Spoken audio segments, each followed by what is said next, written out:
हमारे बारे में लोगों के मन में अच्छी धारणा यहीं से प्रारंभ होती है। अब हमारी सिटी केवल स्मार्ट नहीं है,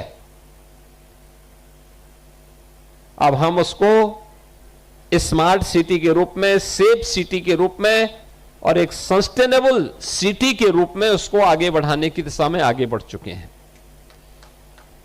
विकास की सारी प्रक्रिया स्वतःस्फूर्त भाव के साथ चल रही है।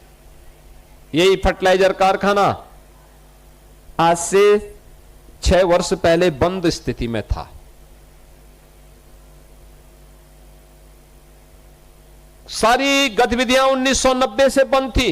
आप सोचो 1990 से लेकर 2021 तक 31 वर्षों तक गतिविधियां बंद थी। और तो अच्छा हुआ बीच के कालखंड में एसएसबी यहां आ गई, अन्यथा यहां का स्क्रैप भी सब गायब हो गया होता। अब यहां पे एसएसबी भी है, फर्टिलाइजर कारखाना भी है और प्रदेश का एक सैनिक स्कूल भी है। सैनिक स्कूल भी है और एक केंद्रीय विद्यालय भी इस कैंपस में है।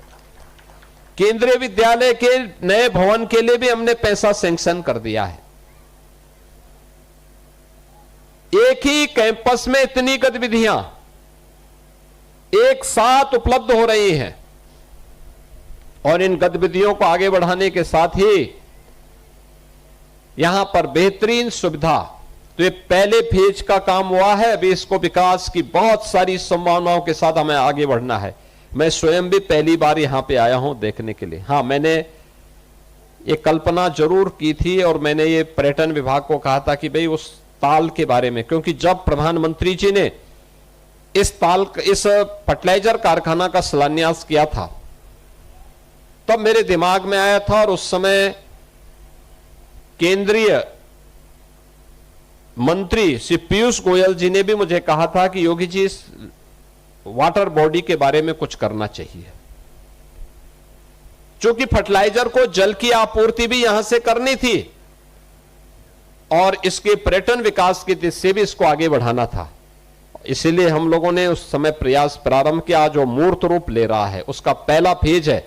इसके बाद के अन्य फेज में आप देखेंगे कि इसको हम रामगढ़ ताल की तर्ज पर ही बेहतरीन स्वरूप दे करके गोरखपुर के एक बेहतरीन टूरिज्म डेस्टिनेशन के रूप में स्थापित करके इको टूरिज्म का एक बेहतरीन केंद्र बनाएंगे, वाटर स्पोर्ट्स का केंद्र बनाएंगे, फ्लोटिंग सोलर का भी एक कोल इंडिया के साथ मिलकर के हम लोग यहां पे एक सोलर का पावर प्लांट भी यहां पर स्थापित कर रहे हैं जो 20 मेगावाट की बिजली देगा। 20 मेगावाट का मतलब गोरखपुर की पूरी सिटी को बिजली की आपूर्ति यहां के सोलर